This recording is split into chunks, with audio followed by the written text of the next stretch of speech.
This is July 29th, 2024, and this is the videotaping of all the good stories of all the inductees for the Hall of Fame.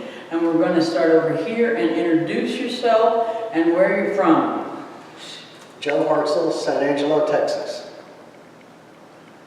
And this is my wife, Nancy Hartzell, also of San Angelo, Texas. Just checking. Yes. Connie Thompson. Jim Thompson, From originally from Des Moines, now living in Kissimmee, Florida. Ann Prinz, Albuquerque. John Davis, Evergreen, Colorado. Mike Emick, Akron, Ohio. My wife Roseanne from Akron. Mike Overs from Clements, Maryland, and my wife Dora from Clements, Maryland. And I'm Alan Ells from the birthplace of Man Flight for Heavier Than Air, Dayton, Ohio. So as you see, we have a lot of area to cover and a lot of good stories, and there's never a doubt of when we heard about when Mr. Hartzell got baptized into ballooning, and I know your story, but a lot of people might not know. And the Thompsons, how about your story of how you got into this lovely sport? No? Now, right now. Right now. Did you want Hartzell first? No, we heard him yesterday. Oh. You can put it in and then it'll be a different I've one. forgotten the story that What? was told yesterday. Yeah, well, we can, all right, for people who don't listen to the other one, how did you get into bowling? We'll start right there. Oh, okay. I can change my mind, I'm It on was by accident, for sure. Nancy and I were on a road trip, and we happened to pass through Albuquerque and didn't realize it, but the Albuquerque Balloon Fiesta was going on, and we were going to get an early start out of town, and I looked up and I saw some balloons lifting off at the Fiesta Park, the old Fiesta Park back then, and I looked at Nancy and I said, we've got to check this out. 48 hours later, I bought a balloon with very little cash in the bank account, but I had a positive attitude. What year was and a that? patient wife. 1979. In fact, the first, I convinced the guy I needed a balloon ride before I wrote him the check that was kind of floating around. But that was October the 11th. It must have been near the end of the fiesta, because the fiesta always starts on the first weekend in October. Yeah. So the 11th, he was ready to sell his balloon because he'd had it for sale all week, and he was getting ready to go home, so I caught him at the right time. So Joe, did I hear a positive attitude and a negative balance?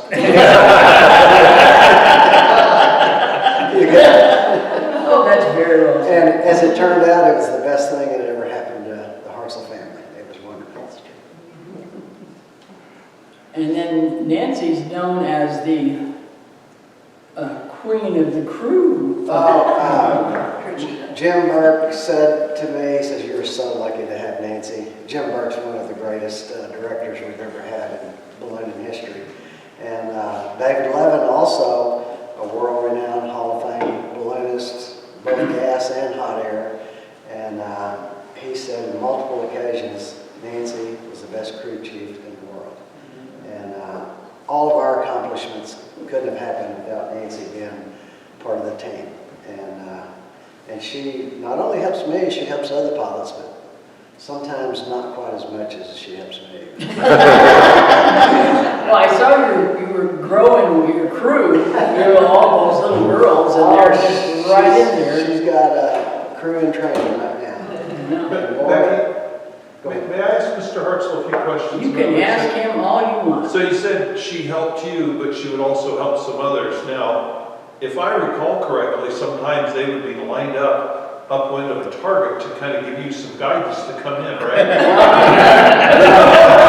We had a few tricks up our sleeve. And a lot of pilots, after I began to get into the competition and winning a few championships, other pilots would have a tendency to follow me into a target.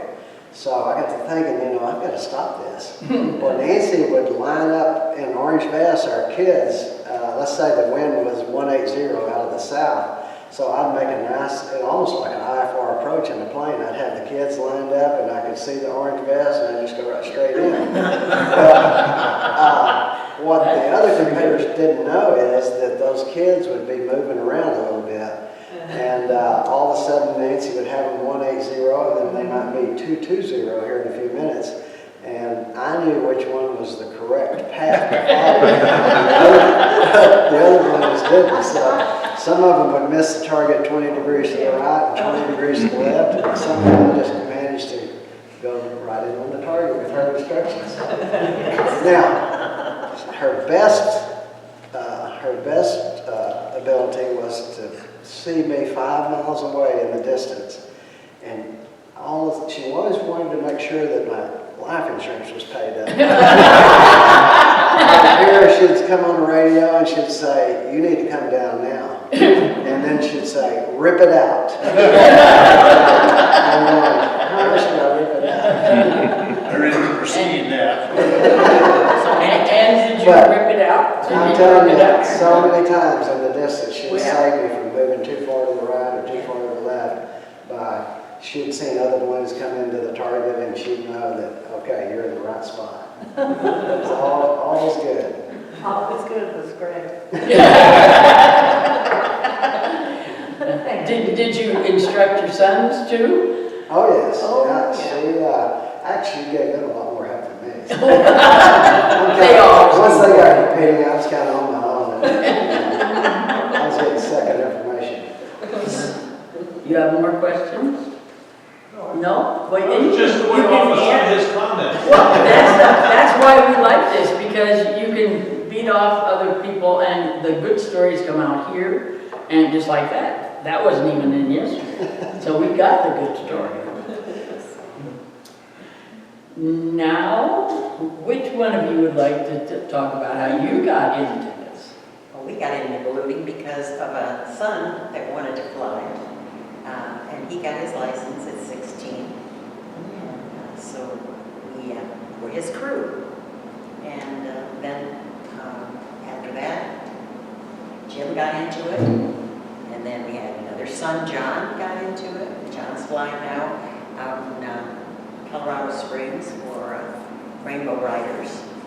And so now we have a grandson who's flying here at the Classic.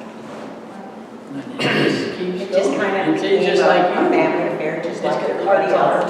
hearts, so they got Thompson. Yeah. It's like you're stuttering or something. How about your, she's the crew chief right there. Well, She's in charge. Yeah, she is in charge. They call her Sarge. There is a reason for that. Trust me. Yes, There is. there's no argument. This is the way. So if that's ribbit, there's another ribbit. They think the pilots are in charge. They just don't know. I was hoping that word wouldn't get around. There are some people that know that, but not everybody. But I've known the Thompsons since their kids were little. And I could give you some good stories on Jeff. He's not here, I can do that. That's interesting. We got into ballooning because I saw in the Des Moines newspaper, we lived in Des Moines, that the National Balloon Championships were going in Illinois. I said, well, that'd be interesting to go down and see. So we jumped in the car, came down, and like Connie said, Jeff got so involved with the activity that he said, he was only about 14 years old, and he said, I want to do that. And so as soon as he turned 16, he could get his license. We had him trained, Phil Gray locally here, trained him, and he got his license when he was 16. Came to the national championships and finished in the top 10 when he was 17. And really was involved in the competition aspect. Do you recall what year that was, Jim? Pardon? Do you recall what year that was? 76, 77, Well, 78. we went to Albuquerque in 77, so we've been, whatever. And Jeff is and was a good pilot. Unfortunately, his health kind of got him out of it, but he's still doing everything else, like fixing and he had a brag balloon, He's rebuilding baskets. yeah, um, and making baggies and all kinds of things, everything but getting to fly. Yeah, and he had a stroke. Unfortunately. But he's done very well. He didn't impede his speech or his ability in any way that way. So he's very capable of sewing that leather on those tops of those baskets and making all kinds of adding leather to the uprights and the burger bags and all of those things is what he's doing. And he has a little, what is the name of the online balloons something?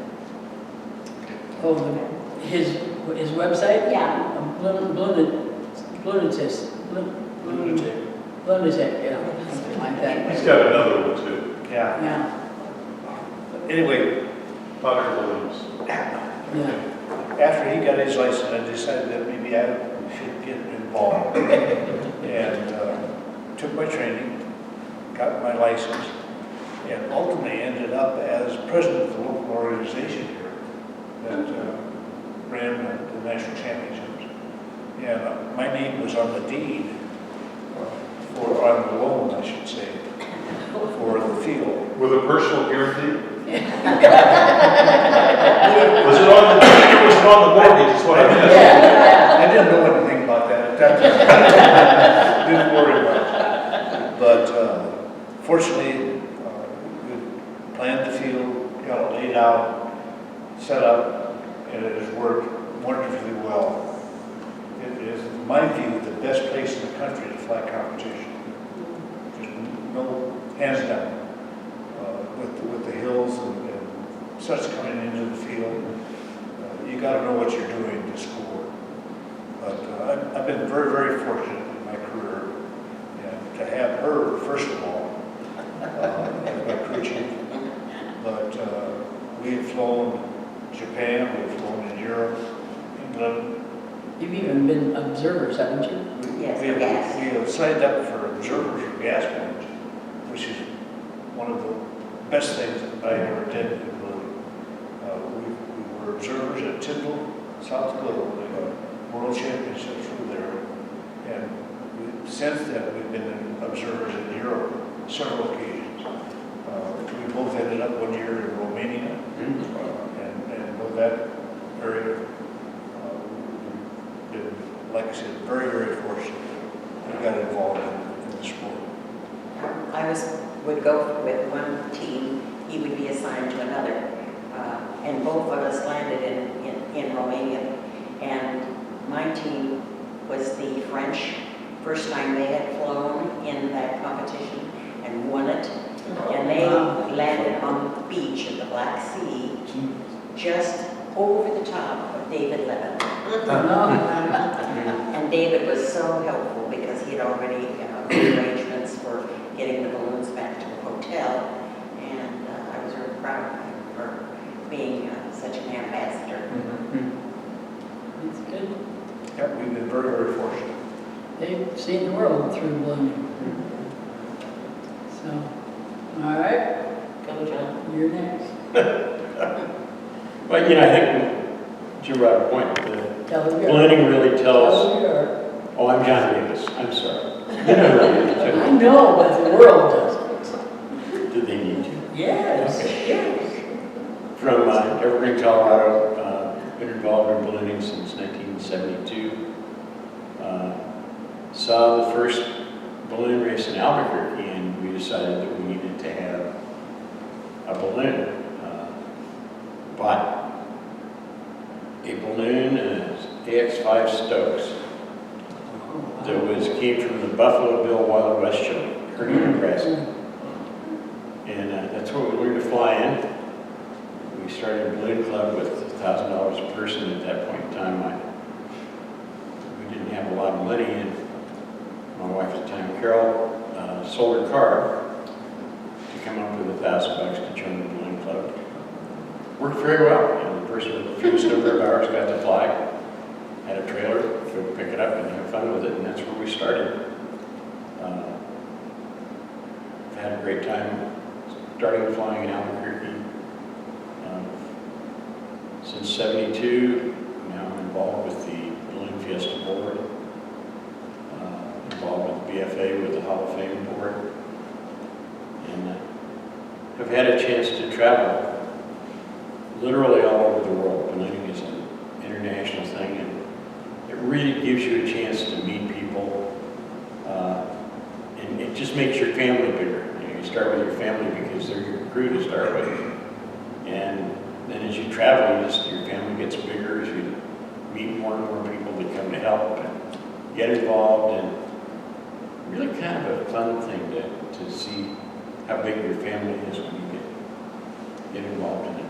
So, you know, Jim and Connie chased me in my last gas balloon event, where we landed in somewhere in Texas. I don't remember where.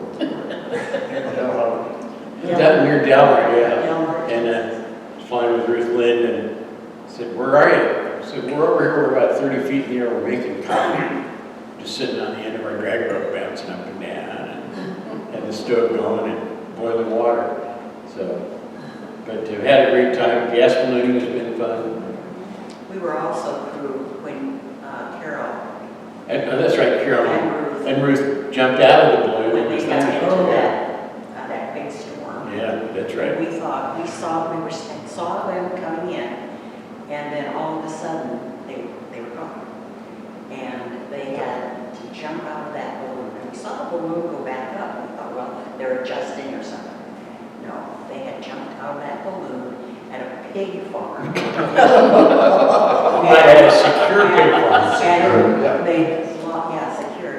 And I think, I don't know, Carol lost her shoe, I think, and walked barefoot. They both walked through the fields trying to find a way to get some help. Connie, was that at night? No, It was in the afternoon. daytime. And then shortly after that storm produced hail. And the hotel, when we finally everything, got together, the hotel had a pile, looked like a snow pile of hail at the door. I mean, it was the most scary time, I think, to think what has happened to them, and not know for quite some time. Didn't it get hit by lightning or something? No. Well, No? actually, there was no damage. It's interesting. About a year later, They didn't got a call from a farmer outside of Delaware that he had found a balloon in his field. And got there, and it looked like just a perfect landing. The balloon was laid out, the basket was on its side, filled with hornets and things like that. We went down and recovered it. And it's just another one of those experiences. Did it fly again? No.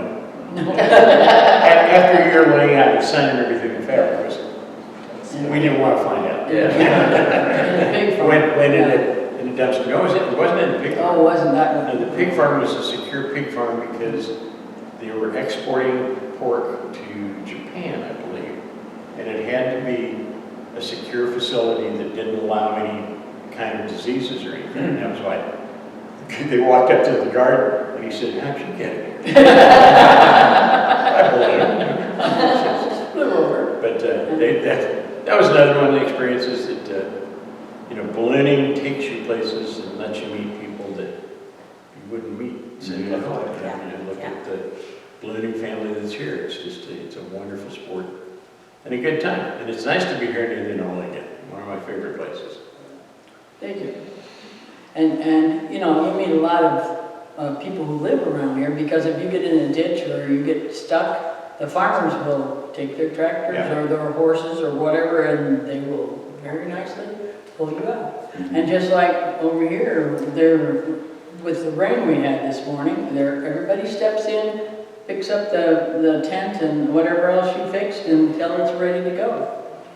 People don't ask, they just say, okay, we can do this. All right, you're next. Mike Emick, Akron, Ohio, the home of Light of the Air, Al.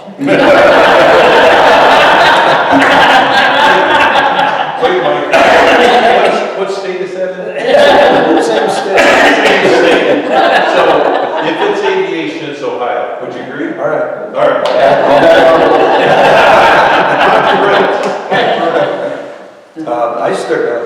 I started having flying dreams as long back as I can remember. And when I first saw Mike Over's dad flying over the neighborhood in the silver gas plane, and also we had plenty of Goodyear blimps in the area too, and anything like that. My father would take us out to Akron Airport on Saturdays or Sundays. There was a custard stand out there, it's still there. And we would sit in the custard stand on the back of the station wagon and watch all the activity. Akron skydivers, Goodyear blimps, lots of fixed wing aviation, the gas balloon. And watching the Akron skydivers, I became one of them 25 years later too. I got 1,500 jumps Really? with the Akron skydivers. So, Wow. but I started building model balloons as a member of the Light of the Air Society. They had a model contest every year in August. And Mike was there too, he was a little kid then.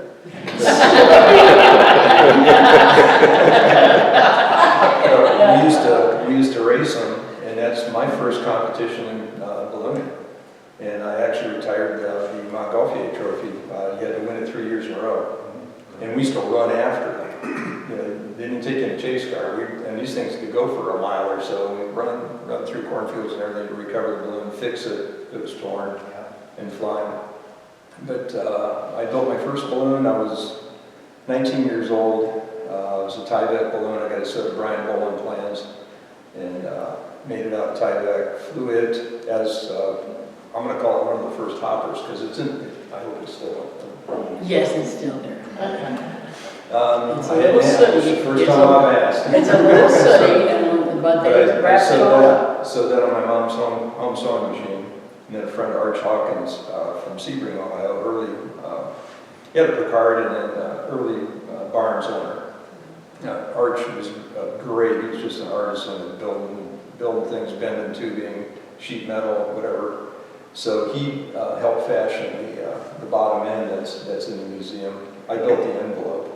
And then we actually flew with a parachute harness at first and just tethering it and actually hopping across the field with it.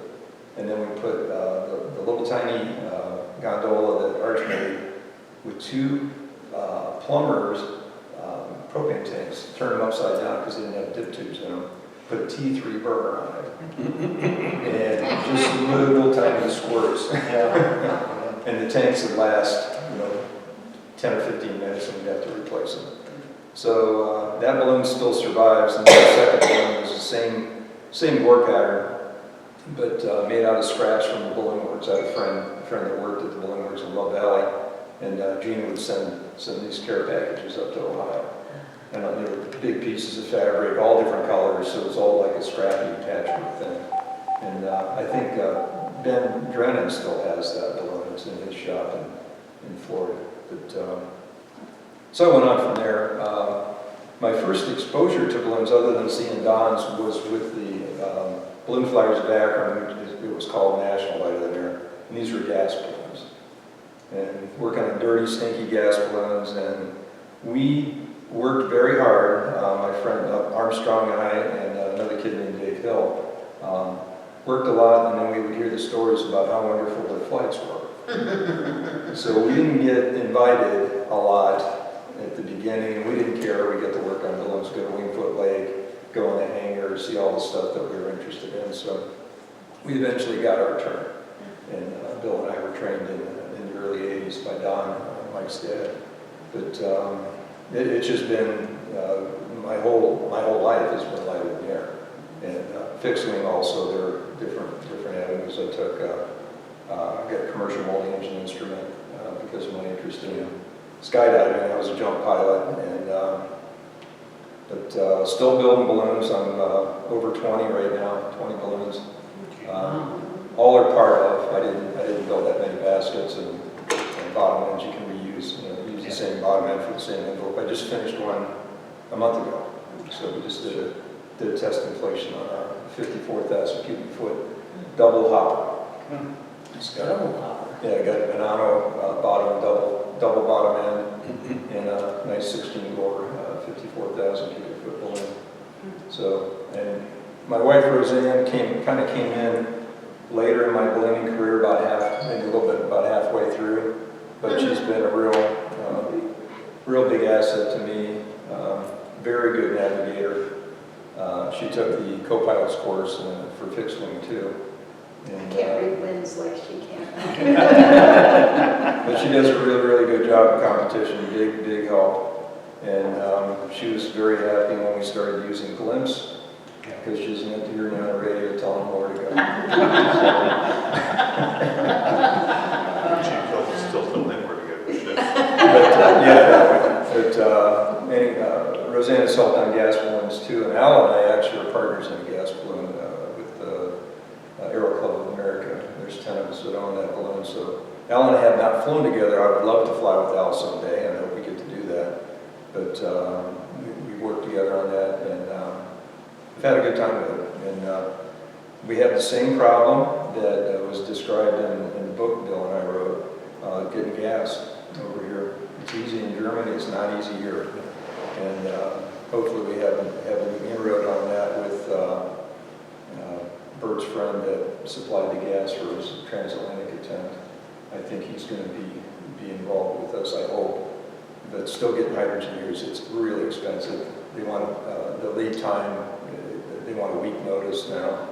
And once they set that gas down on your property, it's your gas. Whether you take a cubic foot out of there or not, it's yours.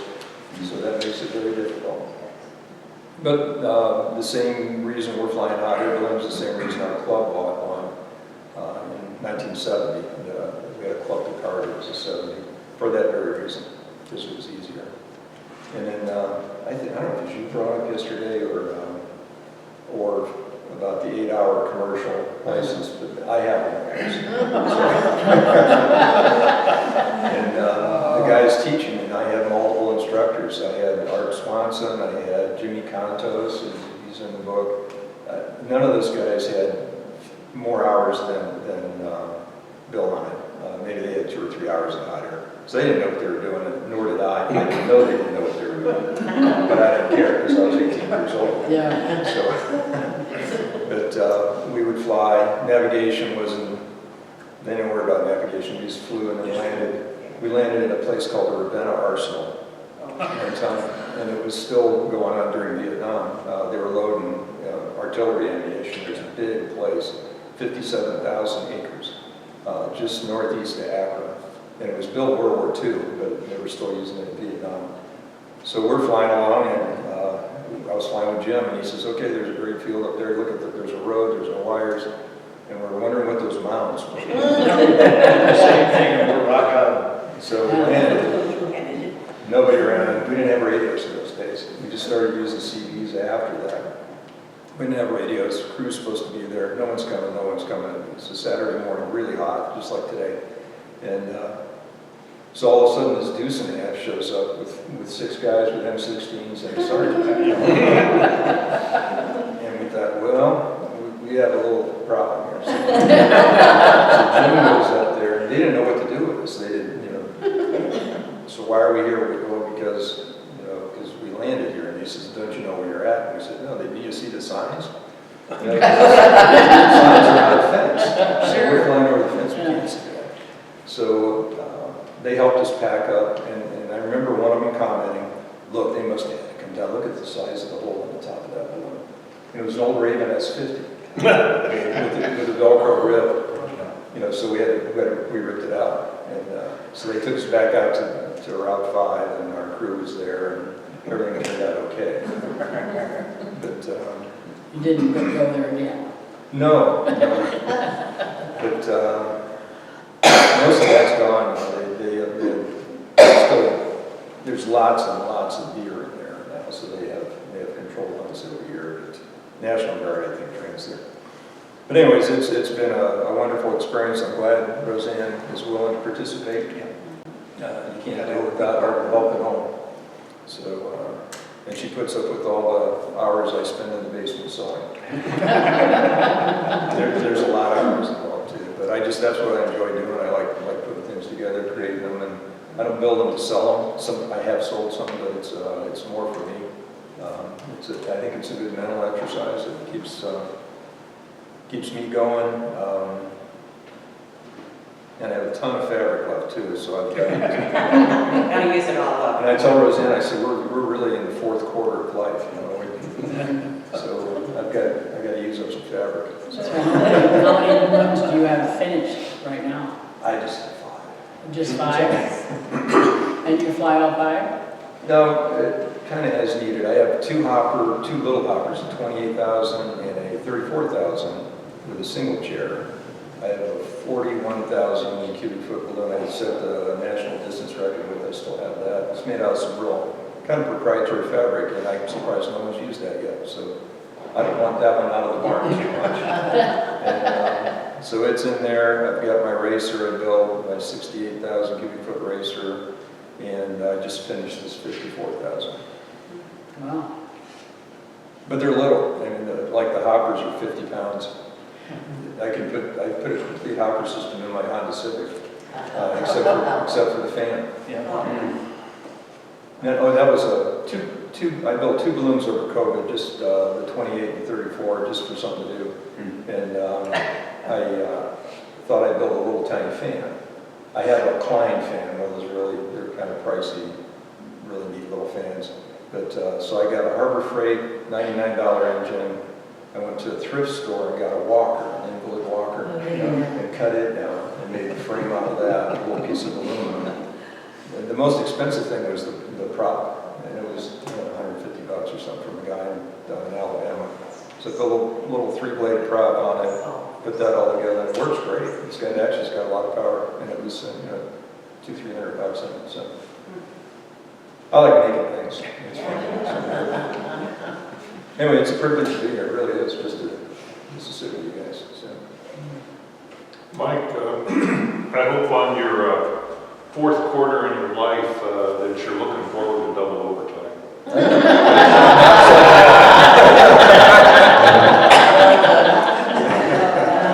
Mike, you can take that fabric and build a little RC balloon and come visit. You know what's interesting is I just showed Mike I'm going to build a model for his grandkids. I've already done that. I built one for the Great Lakes Science Museum in Cleveland. They have one that flies in nature up and down a cable. And they had it was too small and it was the wrong shape, and the one they had was just burnt up. So they approached our club and says, "Can you guys help?" And once the club got involved, they meant well, but trying to get 30 people to help build a model. No one knows how to sew. And I said, "Stop, you gotta stop. Let me just do this." So I cut it out, sewed it together, and then took it up there and inflated it, and then it was 180 cubic feet, maybe 200 cubic feet. So it worked really well. So then I'd since built 2 more for some balloon kids. Zach Burgess, I don't know if you guys know him. His kid in Ashland, Ohio, and then who else would have built one for him? Somebody? Oh yeah, another guy down there. So they have since both burnt those balloons up with putting too heavy baskets on them. But anyways, so I'm going to build one for Mike. But it's fun because I enjoyed that when I was a kid, the models, the paper models, and I think maybe this is the way to plant a seed.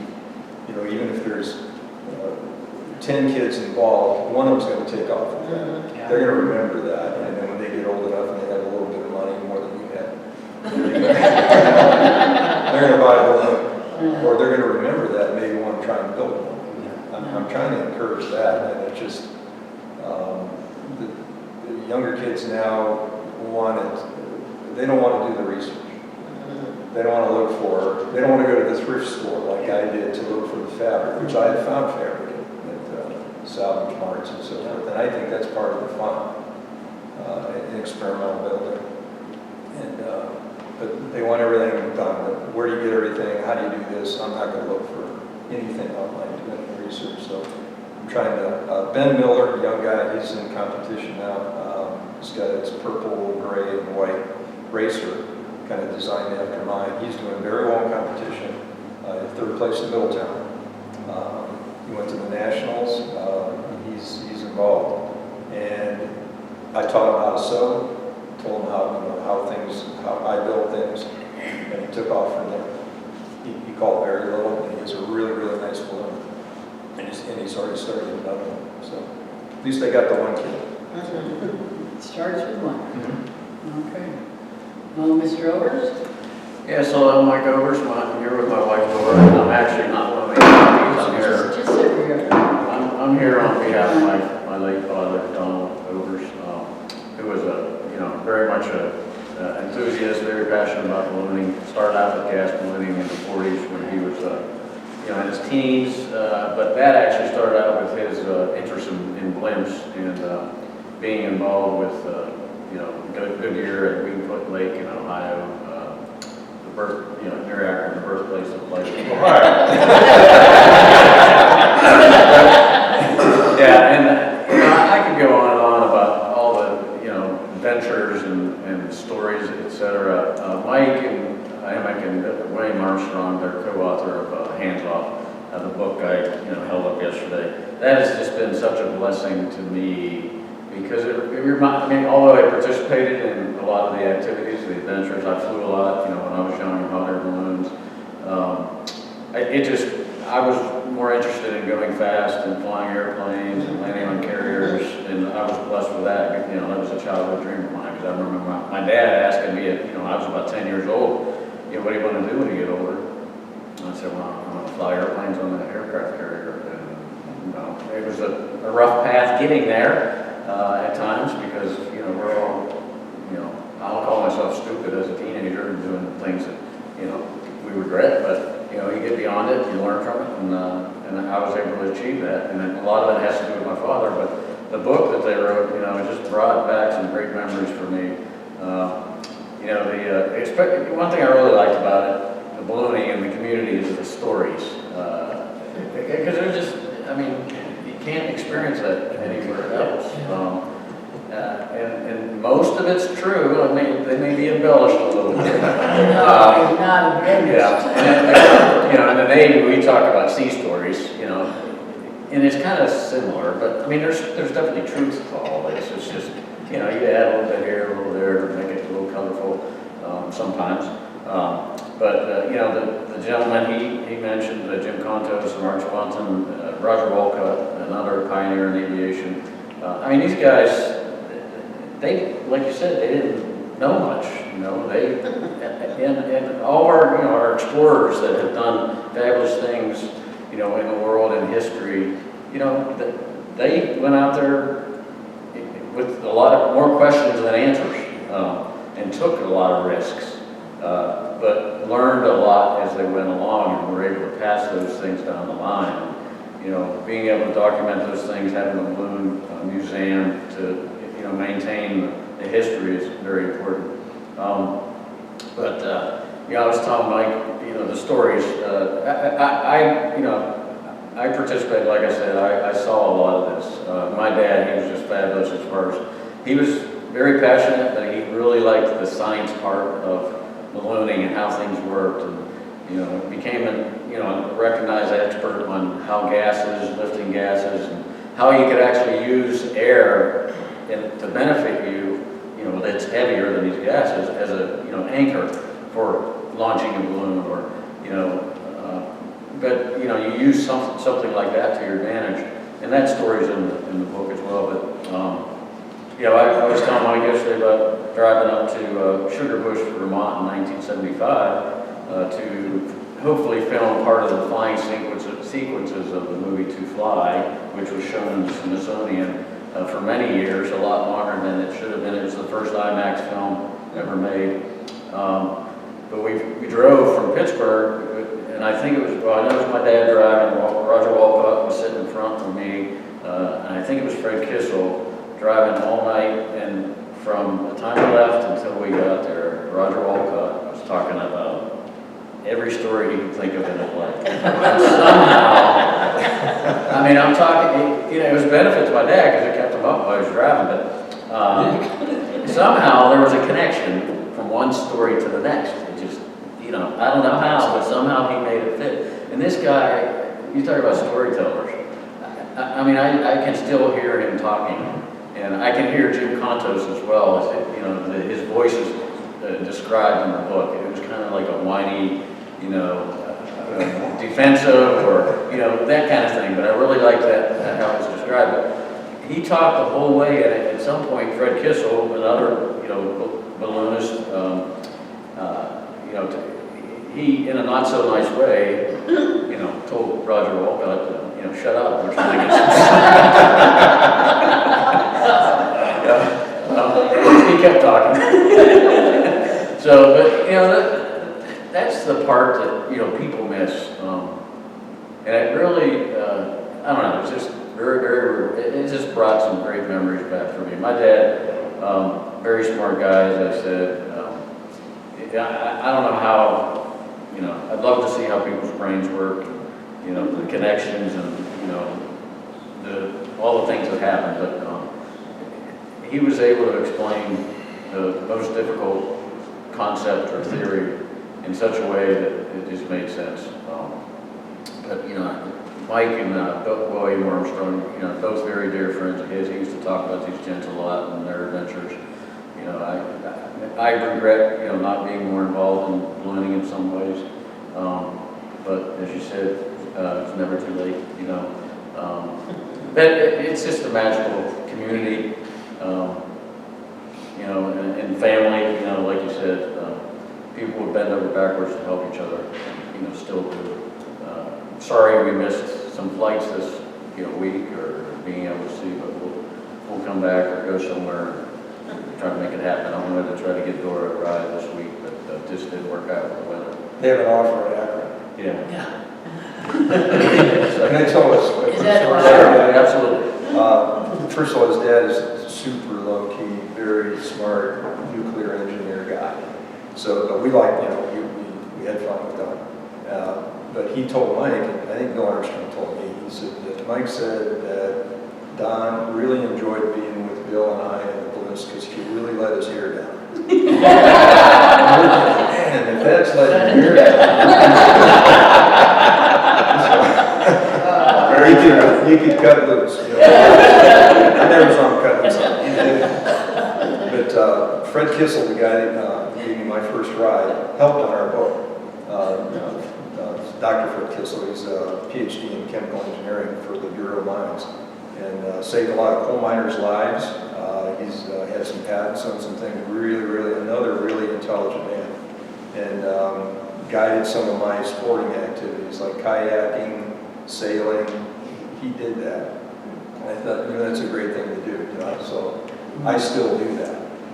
But Fred got a 105,000 cubic foot Raven envelope that was, I think it was a Canadian whiskey company, but they had a car underneath this 105 that you fly it, pack a balloon up, put it in the car, and drive the car home. So that got surplused out or sold off at auction or something, and Fred got the envelope.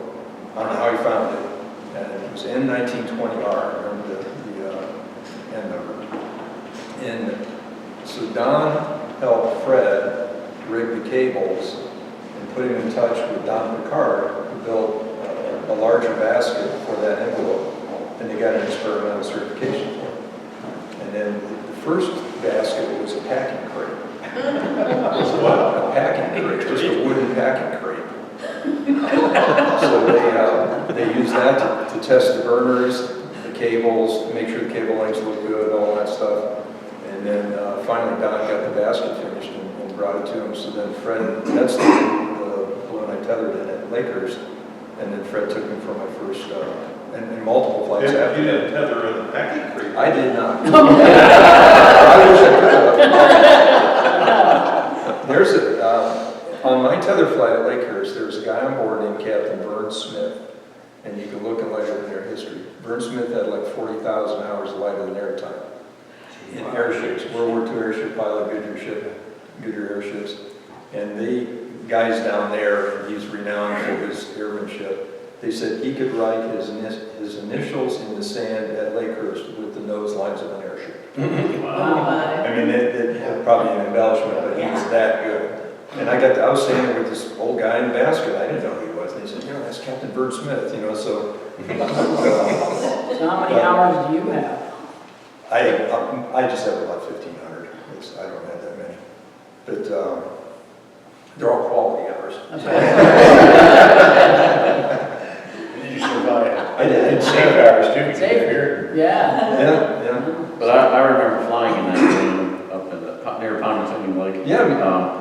And at the time, it was the highest I ever went in my life. It was up to 10,000 feet, I think we were that morning.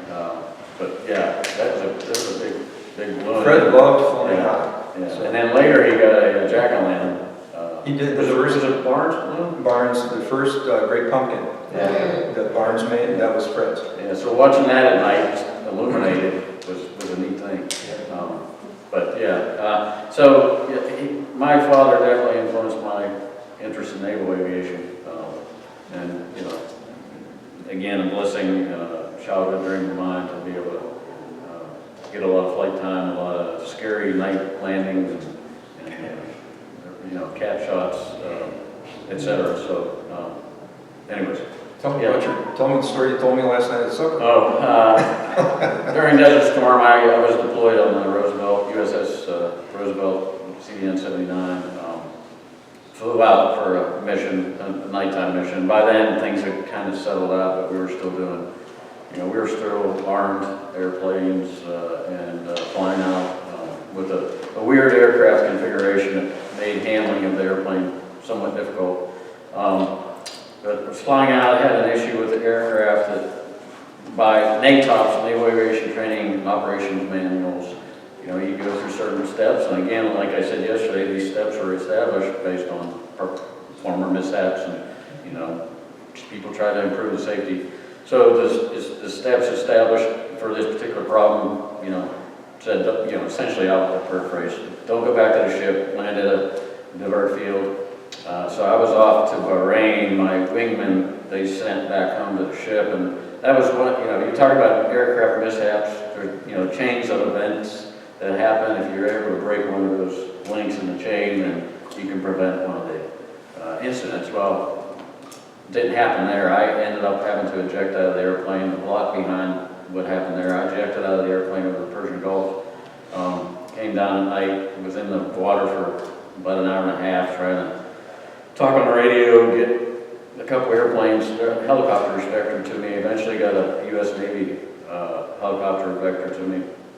Worst part was when I had to get back in the water. I was in a raft. It doesn't keep you dry, it just helps to keep you buoyant.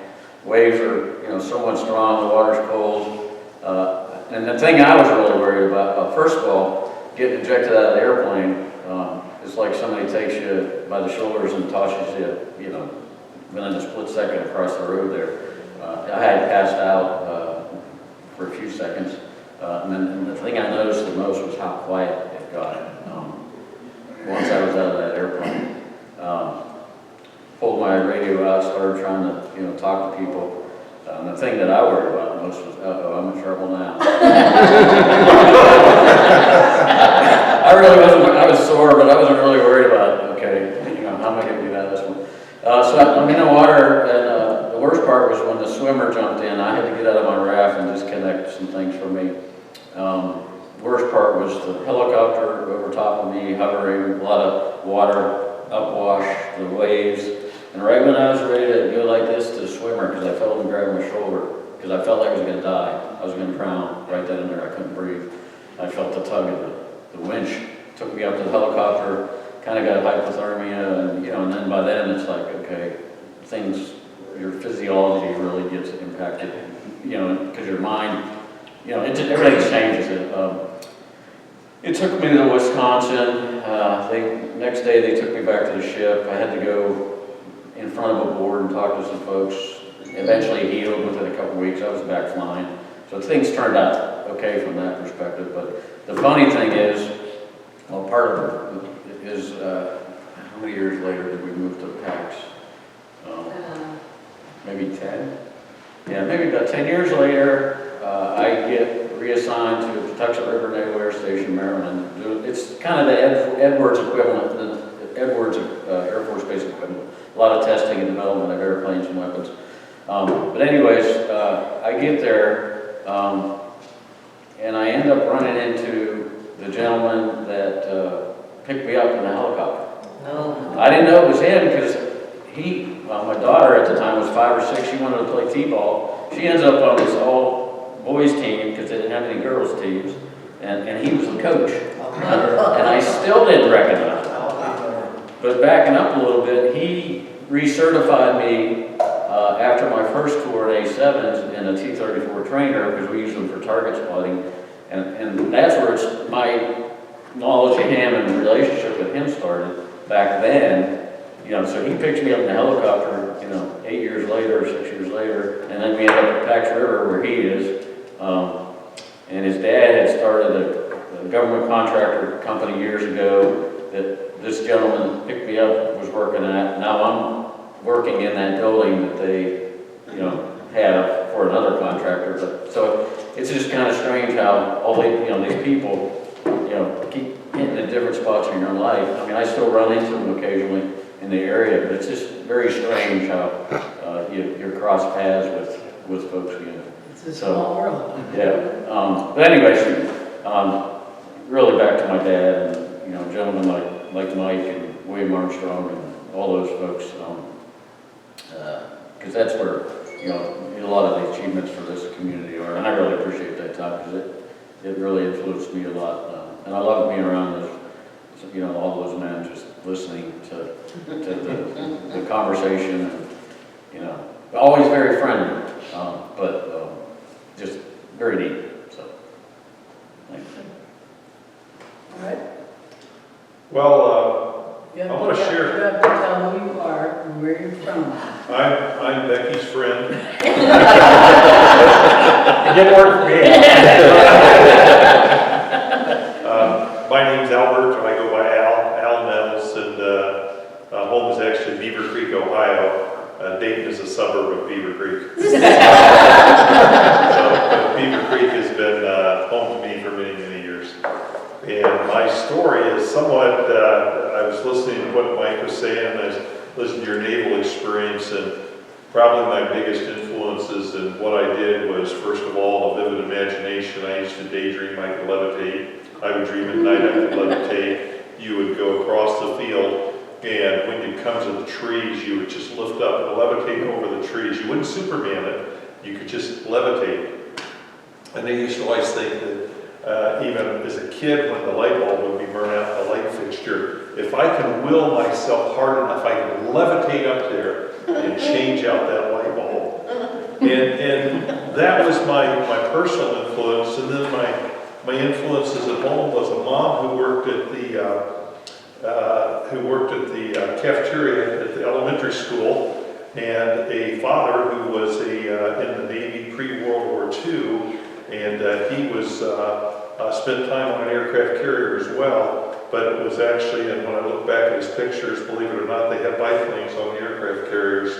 And when I see the pictures of that, and that's what he worked a lot on the flying boats. He was an aircraft mechanic that took a risk coming out of California on a job in Dayton, Ohio with Wright Patterson. That when he got there, they said no, they were wrong. He didn't have a job, but he ended up getting a job at Wright Pat and became a machinist and head of the fabrication and modification hangars out at Wright Patterson Air Force Base. So as a kid, he used to sneak me onto the base, and he would tell me that it was okay that I was there. He was a second shift supervisor in those hangars at the time. It was okay if I was there as long as I was asleep. So, lay down in the back seat and pretend you're asleep. It had nothing to do with being asleep. It was merely so the guard didn't see me as we went through the and spent a lot of time crawling around airplanes out there that he was working on. And this is when I was a little guy. And I remember vividly, sitting in the cockpit of the C-130s and walking across the wings and showing me all the stuff.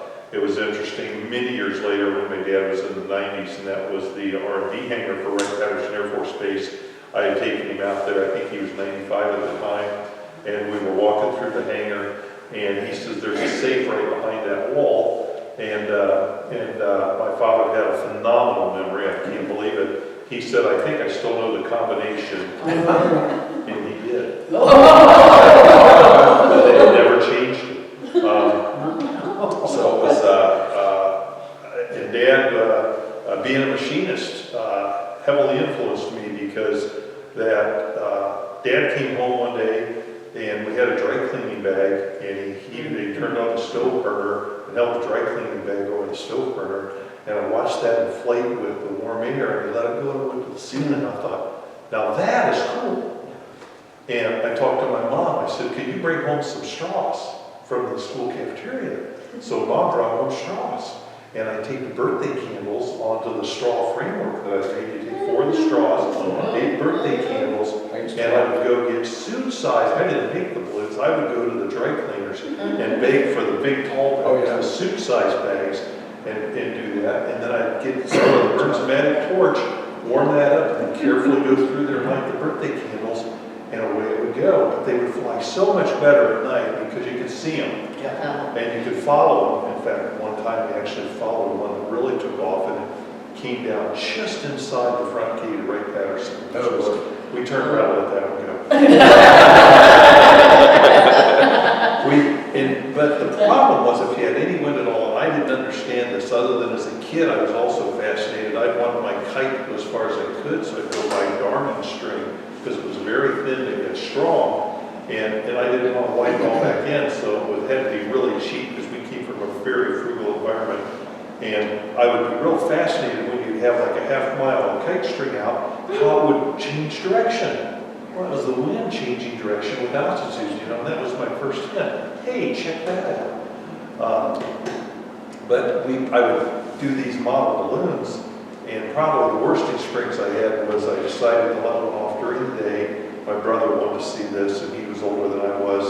And as soon as it cleared a little bit of our bushes, the thing keeled over it, burned the bottom part of the fabric, and it shrinks it all up. And those of you who built these before know, goes the other way and goes down on my neighbor's roof and sets the roof on fire. So I'm looking at that with big wide eyes because this is going to be a problem.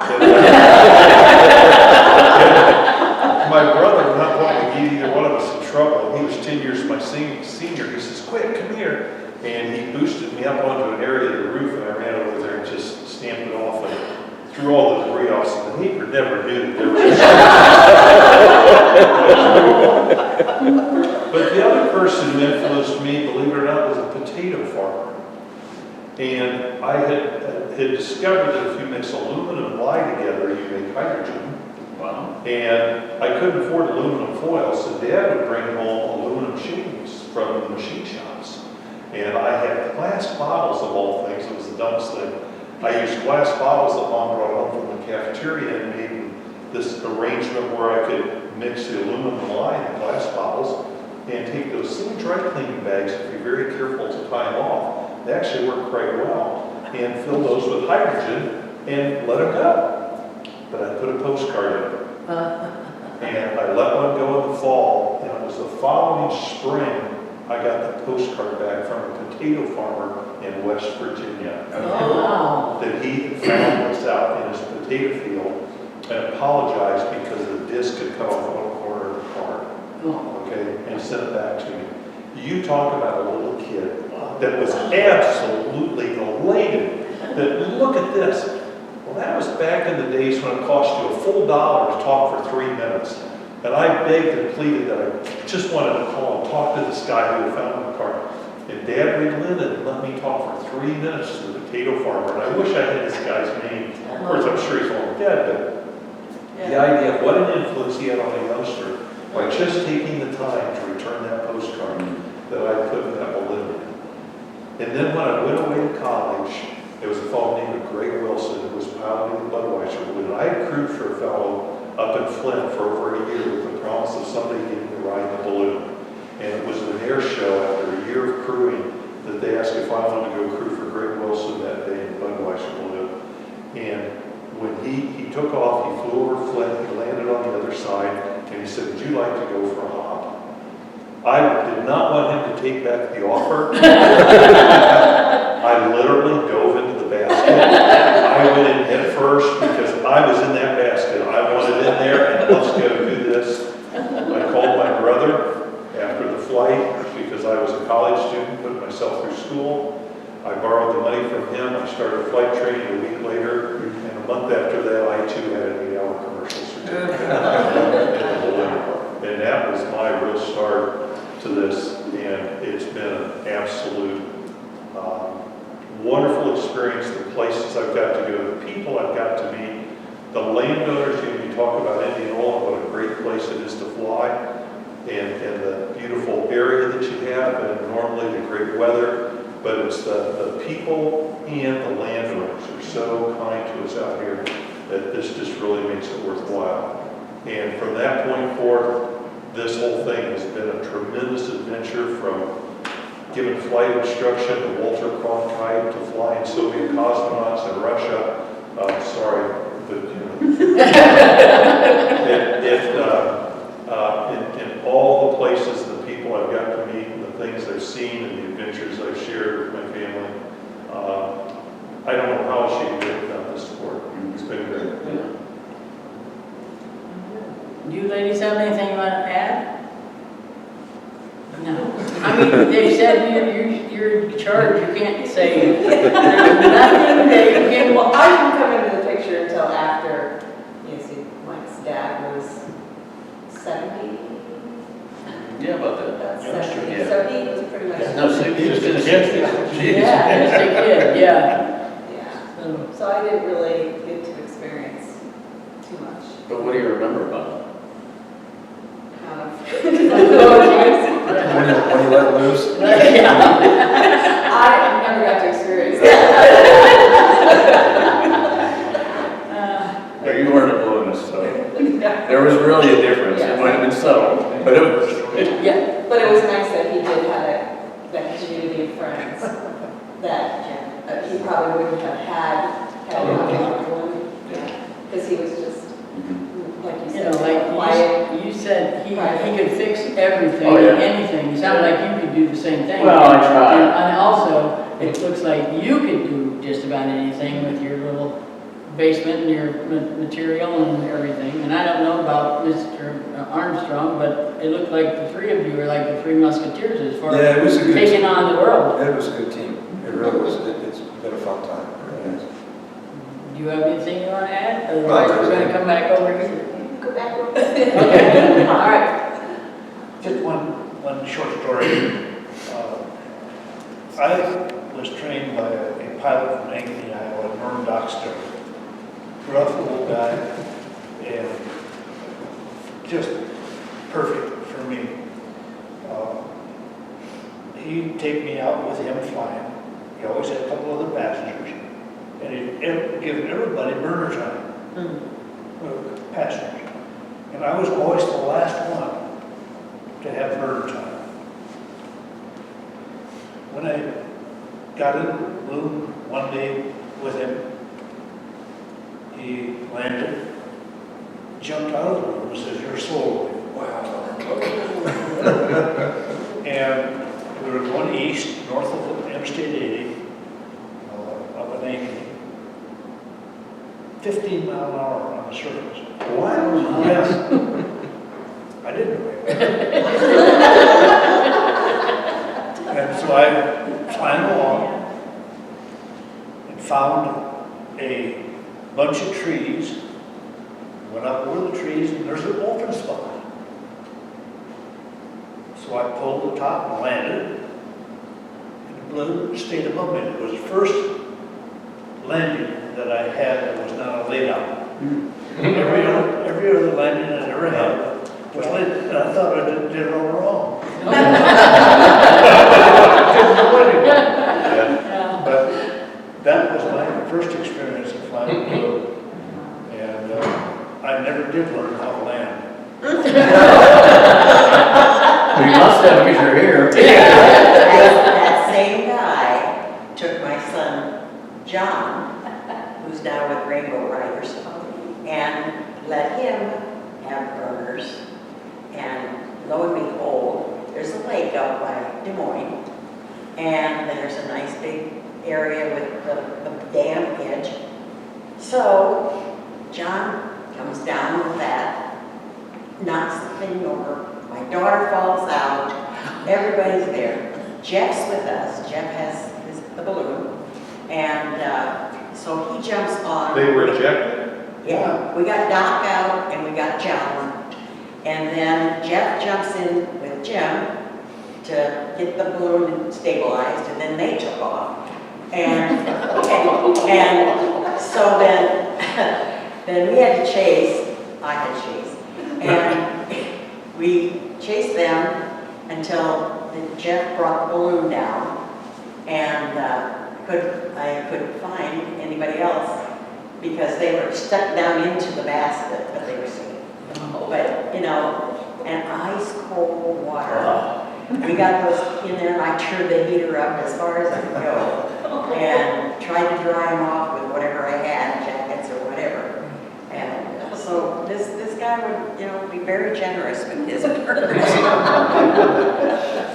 Didn't you remember, and this was back when I learned how to fly in Flint, name and Tommy Allen, who taught me how to fly, that you wore, and we had uprights, I learned in a Raven S50, and but you wore a helmet that was like a serious motorcycle helmet, and you would often encourage to wear parachute jumpers boots because we hit the ground so hard, you'd want to make sure that you wouldn't hurt yourself.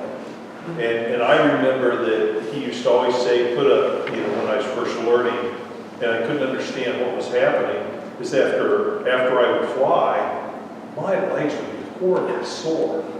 And I said, what is going on here? And what it was he said, just a little bit of flex in your legs could tighten them up. But I was tightening my legs up so tight that I was making my muscles sore. I didn't realize it. Just relax and put a little bit of bend in your knees. I mean, I had these things like pieces of rock. You had these parachute boots on, you know. You heard the story of one of the other pilots where he had a little problem and smashed through that awning over top of the Howard Johnson's, you know, and went through the thing, and you're thinking, geez, how hard are we going to hit with this stuff? So he had those little 2-barrel burners that were, I can't believe we lived. Bob Zanelli used to wear French air boots. Yeah, They were really expensive. things. They had bungee cord laces, and then he lent them to me a couple of times, you know, for some of my solo flights. He soloed me and signed me off, actually. And it was in the Simcoe Model T. And you want to talk about tin can burners. The Ravens were Cadillacs compared to the Simcoe. Do the pilot lights work? Not often. Yeah. Everybody said, why do you have those strikers hanging down from the blast valve? You know, where at the end of those cables that they would put on that Raven blast valve? Oh, you use that all the time, and you would use the metering valve for pilots. The pilot lights never work. I've got to have 30 flameouts on my solo flight. And it was acceptable. It was okay, and because I was 18 years old, I was soloing a balloon. But you knew how to relight a pilot light too. Oh, yeah. And he had one of the old Cup strikers tied on with 550 cord on my wrist, so I didn't lose it. Yeah, exactly. Or he had them around their necks, you know. Our second one was a Model T. Was it really? Yeah. And we put a lot of hours in those things. Yeah, Bob's got it. It was really a fun balloon to fly. You wouldn't buy new strikers, but I would buy the new flints because you run through those. Yeah. And screw onto them. You got your friends at the welding supply store. Yeah. Oh, yeah. It was, carrying tanks of helium around, put eyeballs up, and I don't know how many of you remember Nick Somm. Oh, yeah. Being contrary, carried a bottle of hydrogen, just because he thought it was better. He was contrary always. That's And pretty now, good. yeah, they're they're both taller, Yeah. but I'm going to attribute knee problems to the S50 G gondola from hard landing, because there's the one bar that comes around the square tubing. Well, it's the perfect height. It hits you right about here. And I was flying with Bob Sparks in a Lark balloon, and we had a rip and landing up in Sebring, Ohio, or someplace, and I had blood coming through my jeans. Oh, Just dear. split them open, and I didn't care. I was 18 years old. This is cool. Why do they ask me about this at home? But it was, and there were some guys in Cleveland, and I forget their name, and they were two barbers from Cleveland, only flew when it was windy, and they had a all black Raven S50. And we used to laugh at them. They had helmets, and they used to wear catchers, knee pads. So And we're look at those funny guys. Well, you know what? They're not so funny. The other thing about the baskets, it wasn't really a basket that I had, it was that aluminum Raven basket. It was a fiberglass insert. And I remember first time that I was gonna try to do a splash and dash. I had somebody with me.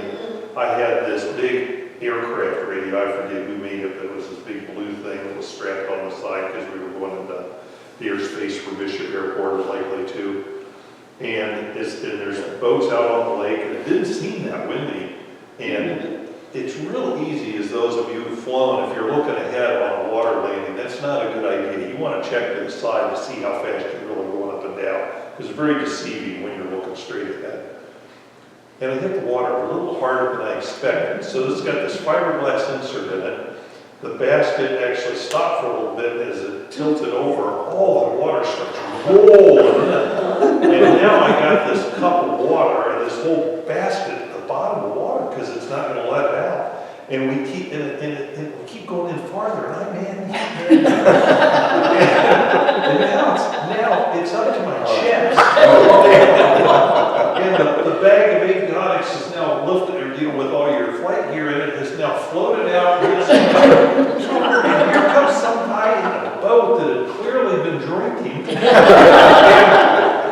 Pulls right in front of us, and I'm seeing, get out of the way, and we bang into his boat, and they're throwing us beers.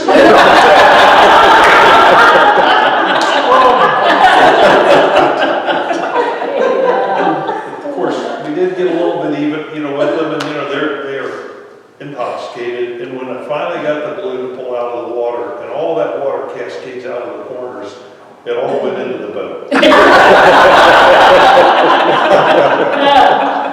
things I didn't know. The older we are, the better we work. I think the stories get a little better too. They have a little more style. And Mike being in the fourth quarter, maybe we are in the fourth quarter, but honest to God, I still feel like I'm 40 inside. I'm sure my body's not, but there's so much fun to be had with doing Oh, there this, is.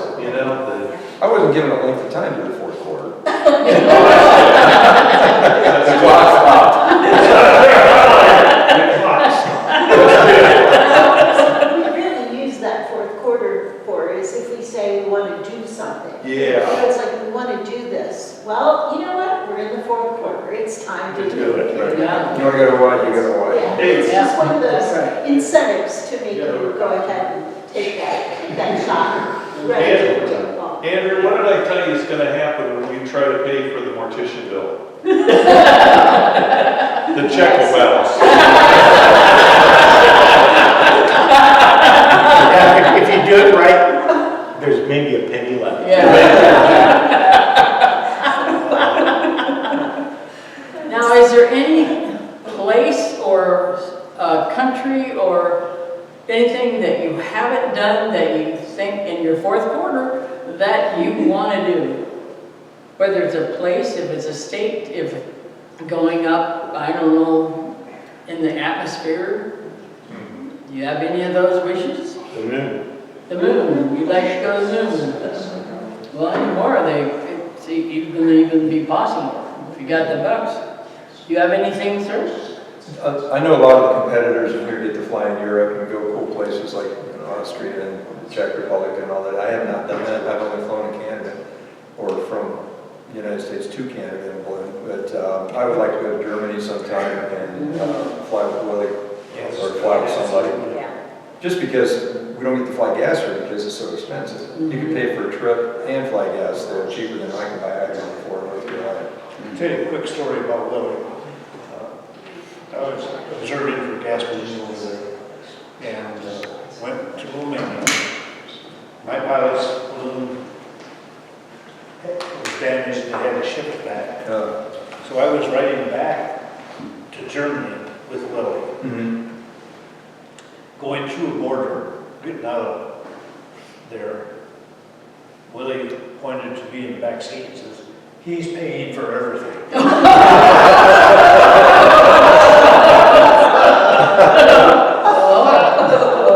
It's American. Mike, I hope you get to fly with Willie, and I really encourage you to do it, but I gotta warn you, there's some things that will happen that will surprise you. You're gonna take off early in the morning, and like you do on a gas flight, you're going to be going over the countryside, and there's enough buildings down there every time you throw out some sandy hill where you're hit the clay tile on the roofs. But when sunrise comes up, Willie folds down a table, he brings out the champagne, he brings out the meats and the cutting board, he blows his horn on the side of the balloon to wake all the people up down below. He hollers down, good morning, and proceeds to cut up the cheese and serve you champagne in flight for breakfast. And I was always brought up that I'm not going to do any alcohol before I fly whatsoever. And I said, Willie, this is real champagne. He said, it's fine, you're in Germany. He says, and Andrew was with me, and I'm kind of looking at him, and he has machined cups for this champagne. It's not just, he doesn't go buy the plastic cups. He's got specially machined champagne aluminum goblets for you. So the waist light. And, it's very nice. And it's not cheap cheese and the board and the knife. I mean, it's like, you're in a nice restaurant. Enjoy this as we're floating across the countryside in silence. And I just my upbringing, I had a hard time with that one. So I would go, and over. There's a little ballast on this. I'll see how I do, but I'm kind of with you. It's just we never, ever, thought about that. Culturally, and he's going to make it a very pleasant experience for you. We had those of you who've flown gas, and Andrew and I we're coming up across the farm, and we're in the middle of the day, we're going to do this landing, and it's not cooperating. The winds are not cooperating. We're going this way and that way. And I'm trying to do the landing, and I'm having a hard time. And Willie says, I better do this because it's getting a little bad. And we're flying up towards this barn, this farmhouse. He said, I need both of you with water, because we weren't sure we were going to stop, but we aren't going to make it before the farmhouse. Get rid of the water. And we're dumping over the water, and we come right up as the water's falling up and over this farmhouse. And on the other side is a convertible sports car. And we watched all the water go right to oh my gosh. Willie says, you saw nothing.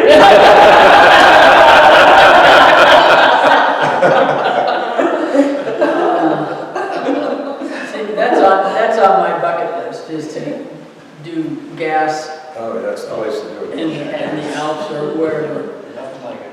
Yeah. So, do you have anything? Where would you like to do? Well, I know you want to become a balloon pilot. There we go. And I'll have to talk to Dora about that. She may even want to become she's very competitive. And if there's competition involved, she'll want to compete with me. She'll win. That's okay. Women can do it now. Jeanette the cards made it so. That's right. And she's parachuted a couple times in her life. I did, not by choice. She did it by choice. Anyways, we'll see. We'll see where it goes.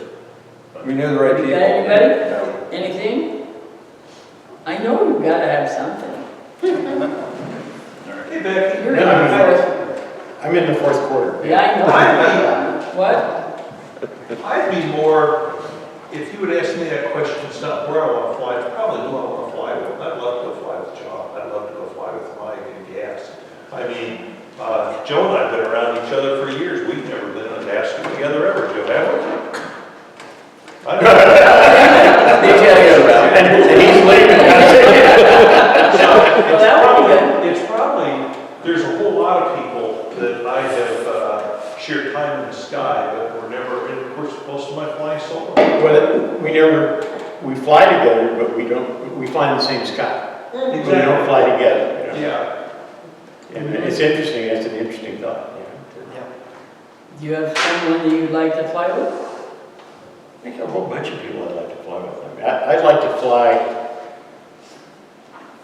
in a fair-sized balloon with a group of people that I enjoy being with, and just not competing, just You mean kind like of you could have- over the country ride. Yeah, you could have like Rainbow Riders or something and have a party the whole time. And have a charcuterie board. Yeah, right. Oh, Yeah.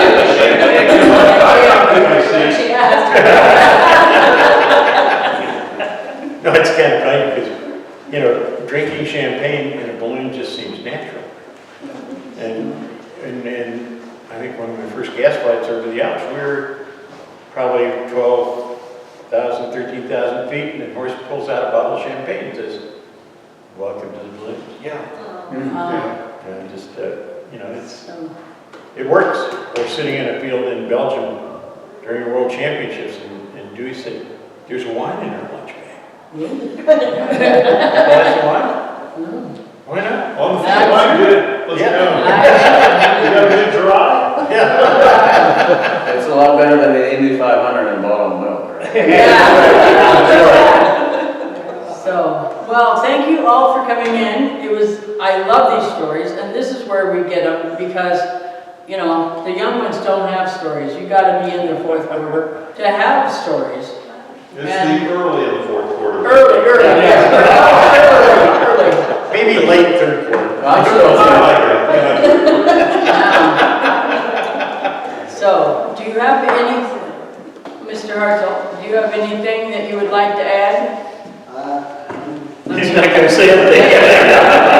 They even talked to you on the way out the door. And they were saying that he said he wanted to fly with you and you went right on out. We don't want to deal with that, so anyway. Well, Becky, thanks for putting this together. Well, this is my favorite part of the whole thing is getting the guys, because the young ones, I mean, I can't even get them to come to the Hall of Fame because, oh, that's for the old guys. No, it's not. This is why they did all the hard work and just, you know, and the licenses and did that so you don't have to. But thank you very much, and I appreciate this, and we'll get it on, it'll be probably on YouTube, and you can look at it and see. So thank you very much, and you are dismissed. Thank you.